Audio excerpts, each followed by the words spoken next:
candidato à Prefeitura de Ribeirão Preto no programa Por Toda Parte. Eleições 2016. A grande cobertura é da 79.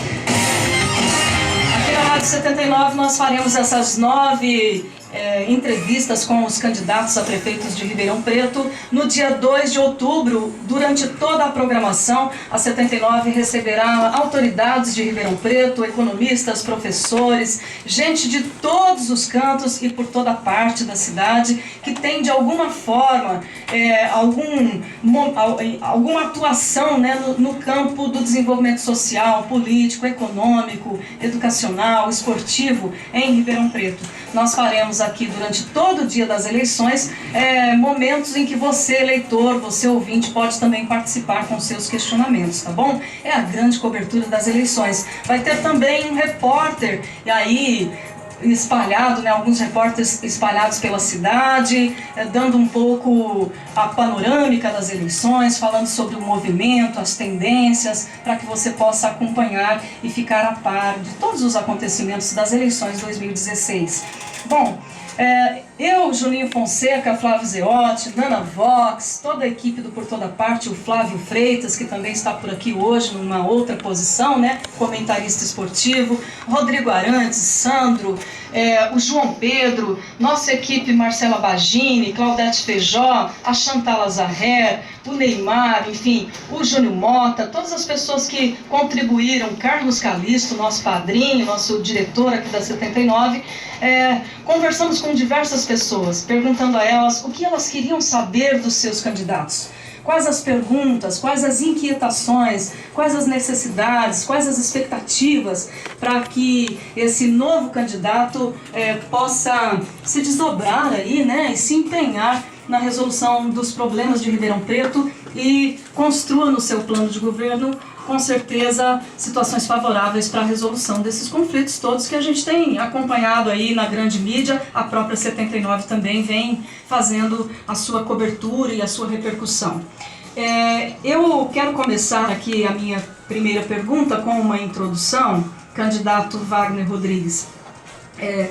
E as frases que apareceram quando nós conversamos com diversas pessoas são as seguintes. Nesse atual governo Darcy Vera, constata-se uma série de problemas, uma série de questões que merecem ser apreciadas e levadas em consideração pelo candidato que possivelmente será o novo prefeito também de Ribeirão Preto, né? O atual governo ele está sendo acusado de estabelecer o cabide de emprego de desonestidade e de incompetência. Após as 586 demissões, funcionários concursados estão sendo chamados para trabalharem na prefeitura. A Operação Sevandija está investigando fraude na prefeitura e na Câmara. Pessoas diretamente ligadas ao governo já foram presas pela Polícia Federal. O governo Darcy Vera entra para a história por ter sobrecarregado a folha de pagamento da máquina pública com funcionários sem concurso público, aposentados comissionados e por ter colocado os seus cabos eleitorais nos principais cargos de gestão em áreas importantes como da assistência social, da educação, dos esportes, da saúde e em todos os outros. Sendo que essas pessoas não possuem graduação nessas áreas ou têm formação profissional incompatível com a sua atuação. O senhor, candidato Wagner Rodrigues, pretende mudar esse perfil de governo? Como o senhor fará isso? Bom, Márcia, é importante a sua pergunta, até porque sobre essa questão relacionada aos cargos comissionados sem vínculo, que são essas pessoas que vêm para o serviço público através de indicação política, nós somos sabedores e sabemos exatamente o que ocorreu ao longo desse tempo todo.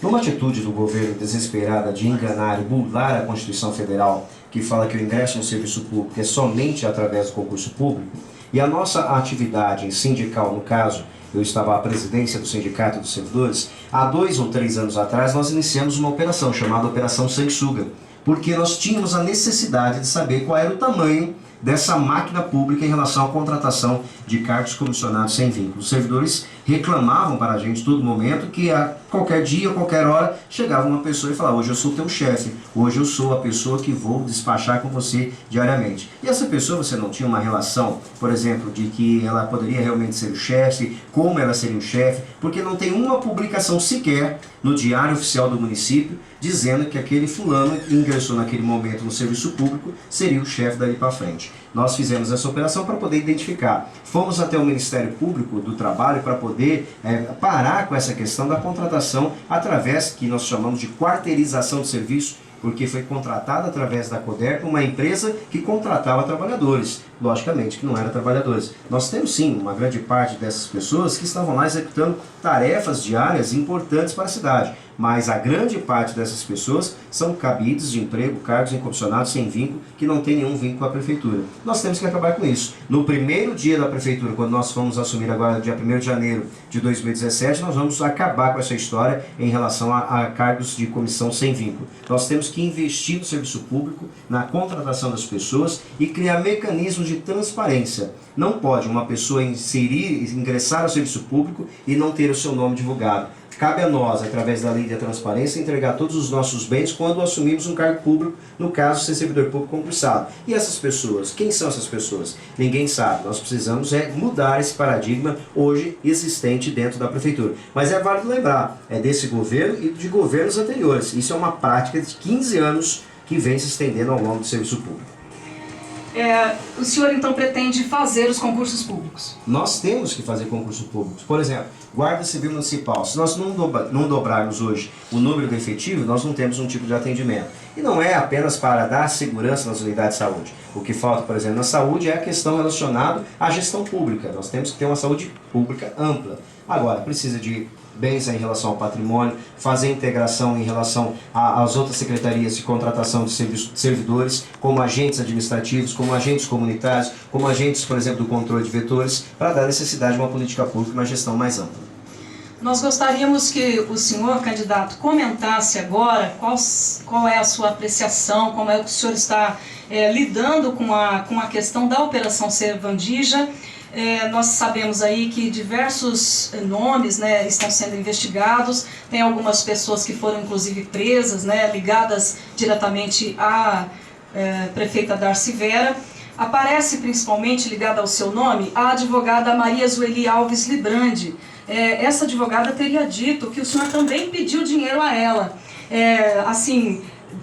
dando a entender que houve uma espécie de extorsão. Isso é verdade? Qual seria o seu parecer sobre isso? Olha, primeiro é importante ressaltar que ao chegar ao sindicato, essa senhora já não era mais advogada. Ela trabalhou brilhantemente para ganhar essa ação, que é a ação dos trabalhadores. Isso não é um dinheiro público. É importante também ressaltar que é honorários. Não sou advogado, não tenho procuração para defendê-la e, muito contrário, tenho procuração para defender seus honorários. Isso cabe aos advogados dela. Ela ganhou, foi homologado pela Justiça, a Justiça mandou a Prefeitura pagar. Agora, o problema existente estava na quem deve pagar em relação ao recebimento. E não cabe a nós, nós não temos cargos públicos que possa interferir no pagamento ou qualquer outra situação desse sentido. Eu sinto muito, ela colocou o nosso nome em relação a esse tipo de situação. Nós estamos colocando à disposição da Justiça, já colocamos isso, todas as nossas contas bancárias e assim sucessivamente, e vamos explicar exatamente quando o momento exato, juntamente à Justiça, devido àquilo que nos cabe. O que nos coube foi defender os trabalhadores, ganhar ação para esses trabalhadores públicos que já estão recebendo, e coube aos trabalhadores pagarem a ela a questão dos honorários. Quem paga é a Prefeitura, o órgão arrecadador, e para fazer a contribuição diretamente ao advogado é a Prefeitura Municipal. Nós não temos a caneta e nem o poder público para fazer qualquer tipo de extorsão ou então evitar pagamento. Candidato, nosso programa é voltado para as pessoas que têm interesse em esporte, né? A Vibe Esportiva, por exemplo, que é um quadro muito ouvido aqui na 79, ela vai ao ar das 5 às 5h30.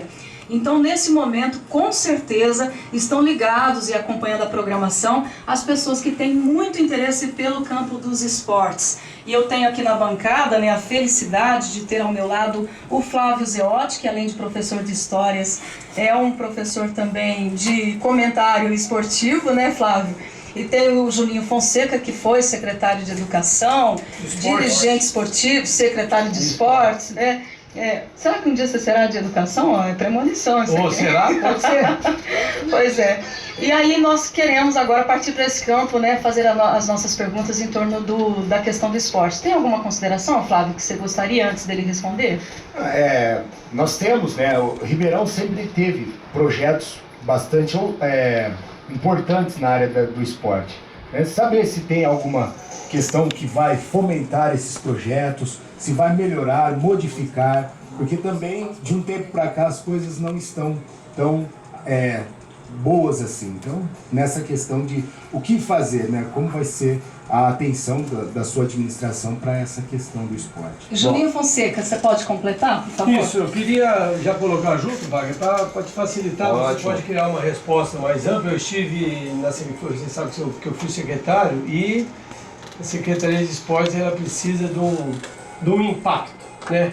A preocupação geral que a gente pode passar para que permitam ampliar a resposta: quais seriam os investimentos no esporte de Ribeirão Preto, como e onde serão buscados os recursos para a execução do plano para o esporte, né? Tem uma pergunta pessoal que eu coloquei em função das que eu recebi: qual será o critério de escolha do seu secretário de esportes e dirigente esportivo? Aqui eu coloco, eu já amplio, Wagner, para as indicações, a possibilidade de indicações no listar da sequência, primeiro, segundo escalão. Se terá, essa pergunta tradicional, né? Se esse dirigente, o secretário, terá um perfil político ou um perfil técnico. Perfeito. Juninho, Flávio, eu acabei de sair de uma reunião agora com a juventude de Ribeirão Preto. Nós estamos falando um pouco sobre a questão de esportes, porque eles querem também ter acesso. Hoje as nossas comunidades estão praticamente isoladas, sem qualquer tipo de atividade esportiva, cultural ou qualquer de outro segmento. Mas nós estamos tratando sobre esporte nesse momento. Eu tenho 42 anos, eu sempre estudei em escola do estado. E naquela época nós pensávamos e gostaríamos muito de participar, por exemplo, de jogos regionais. Era o nosso grande sonho. Existia um intercâmbio, uma interligação entre as escolas municipais, escolas estaduais, jogávamos vôlei, futebol, era uma brincadeira muito gostosa. E hoje você não vê um incentivo nesse sentido. Eu estou tratando em relação à juventude. Imagine a nossa necessidade de ter formação de novos atletas. Nós temos capacidade para isso. Ribeirão Preto tem essa condição. Ribeirão Preto é uma cidade calorosa, que ela consegue agradar a todas as pessoas que vêm de outros estados, de outras cidades, e que acaba, quando chega a Ribeirão Preto, acaba ficando. Isso é muito importante. Agora, é lamentável que Ribeirão Preto, no governo municipal, não tenha um reconhecimento que, através do esporte, é também uma prática de educação. Nós já fizemos um grande esforço quando ainda na discussão da Constituição houve a separação do que é educação do que é esporte. Mas o esporte, ele traz a criança, ele traz o sentimento, a personalidade viva de uma pessoa que pode ser um cidadão muito melhor do que ele possa ser hoje. Então é preciso ter investimento. Vou dar exemplos simples e depois eu vou responder a questão da pessoa técnica ou política. Por exemplo, a Cava do Bosque hoje não tem a mínima condição de existir ou de colocar práticas esportivas para o atendimento da nossa população. Ribeirão Preto precisa, nós somos uma cidade com mais de 600 mil habitantes. Nós temos que ter pelo menos um mini centro olímpico para iniciarmos qualquer tipo de atividade e dar a oportunidade às nossas crianças, aos nossos jovens e alguns atletas que hoje vivem e precisam viver em relação do esporte e elevar o nosso nome da nossa cidade tão bonita que é Ribeirão Preto ao patamar de ser pelo menos um dos ganhadores do negócio da competição regional e quem sabe numa Olimpíada ou qualquer outra coisa assim. Outra questão é dividir, descentralizar o poder. Como é que pode hoje uma criança conseguir fazer uma prática esportiva, sair de um bairro, de uma periferia ou então de um bairro mais isolado, zona norte, não importa qual é a região que ele mora, e que ele tenha que ser atendido, por exemplo, dentro da própria Cava do Bosque ou qualquer outro local assim. Não tem, nós temos que descentralizar serviços e no caso do esporte precisa. Agora, para isso é preciso que um governo municipal entenda qual é a importância do esporte em relação à nossa cidade de Ribeirão Preto. Para isso nós temos que mudar, por exemplo, o orçamento. Não dá para fingir. Não adianta você colocar 1 ou 2% tipo de prática esportiva, sendo que você tem que também contabilizar o número de pessoas que trabalham e de lá descontar. Ou seja, você vai ter um percentual muito pequeno que não serve para investimento, principalmente no atendimento de práticas esportivas. Nosso governo vai ter cargos de secretários, no caso do esporte como dos demais, pelo perfil técnico. Nós temos que ter pessoas da sua área. Não adianta colocar um médico numa prática esportiva que não vai ajudar a atender a necessidade. Temos que escrever essas práticas esportivas, esse atendimento de uma forma com políticas públicas mais claras, amplo, que possa atender a necessidade da nossa sociedade de Ribeirão Preto. Onde serão buscados os recursos? Olha, tem um monte. Se você pegar, por exemplo, no Ministério dos Esportes, nós, recentemente, o PCdoB tinha o Ministério dos Esportes, nós tínhamos a discussão das questões da Praça da Juventude, que era você determinar as praças e trazer práticas esportivas. Nós tínhamos, por exemplo, a questão até da criação de um centro olímpico na nossa região, que a Prefeitura de Ribeirão Preto não foi atrás, não correu atrás para que pudesse ser feito. Então você tem que buscar alternativas. E também tem uma questão, o prefeito de qualquer cidade, seja Ribeirão, qualquer outra cidade, ele tem que ter o dom e a capacidade de dialogar. Nós temos que conversar com a sociedade. Nós temos empreendedores, nós temos empresários, nós temos pessoas que gostam, amam essa cidade, mas elas precisam se sentir motivadas para poder atender essa necessidade. Pela questão do esporte, nós podemos diminuir a questão das drogas, nós podemos colocar essa questão da evasão escolar como um dos pontos principais do debate da educação e também em relação ao esporte, fazer integração com a sociedade, com a nossa juventude, o que hoje não existe nenhuma política nesse sentido. Mas, a princípio, tem que determinar um índice, pelo menos, satisfatório dentro da relação do orçamento do município. Posso finalizar? Claro, sim. Eu queria saber uma pergunta direta, candidato. Pois não. Os Jogos Abertos, na sua gestão, poderão ocorrer aqui em Ribeirão Preto? Não só os Jogos Abertos, como incentivo, investimentos, por exemplo, nos Jogos de Primavera, criar a questão da interligação entre o Estado e o município, as crianças de todas as unidades escolares fazerem disputa entre si e também com a iniciativa privada. Nós temos que colocar essa rapaziada, essa juventude nossa para pensar. E uma das práticas de pensamento, com certeza, é levar ela num patamar mais saudável através da prática esportiva. Estamos falando com o candidato Wagner Rodrigues no nosso primeiro dia em que entrevistaremos aqui na 79 todos os 9 candidatos. Vamos falar de educação? E agora, tem o quadro Educação Cognitiva. O candidato Wagner Rodrigues, para você conhecer um pouquinho mais sobre ele, é graduado em Ciências Sociais, filiado pelo PCdoB, dirigente nacional licenciado da CSPB, Confederação dos Servidores Públicos do Brasil, e presidente licenciado do Sindicato dos Servidores Municipais de Ribeirão Preto, Guatapará e Pradópolis. Bom, candidato Wagner, no campo da educação nós sabemos que tem uma série de problemas. Necessidade de implantação de mais creches, necessidade de criação de uma estrutura melhor para o Fundamental 1, 2, contratação de professores. Há muito que não se tem um concurso público para professores em Ribeirão Preto. O ensino de idiomas, por exemplo, Deus dará, né? Não tem mais inglês nas escolas. Enfim, no campo da educação, quais serão as suas prioridades, quais são os planos? Já sentou, já conversou com pessoas da área? Como vai ser a sua atuação?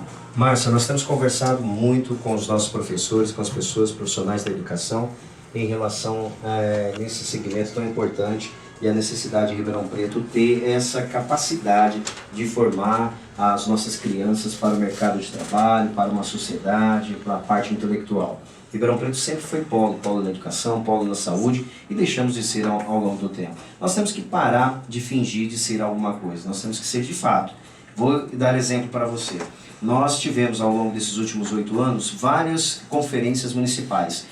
Algumas delas foram a Conferência Municipal da Educação. No caso da Conferência Municipal da Educação, se discutiu o Plano Municipal de Educação, que é um plano decenal para os próximos 10 anos, o que fazer na educação, de fato, e lá contém tudo aquilo que nós estamos debatendo. O que você comentou em relação às creches, o que você falou em relação à questão dos idiomas, o que você disse em contratação de professores e uma série de outros problemas. O que acontece? Nós brincamos. Fazemos de conta, tem a conferência, nós temos estudos, planejamento, se cria o Plano Municipal de Educação e ele hoje está engavetado. Está engavetado há mais de 10 anos, ou seja, ele não sai do papel, porque nós não temos uma educação séria. Se tivesse já aplicado essa questão da educação, nós iríamos descobrir que não haveria necessidade de ter contratado ou ter comprado a questão das catracas, porque Ribeirão Preto não precisa ter catraca na escola.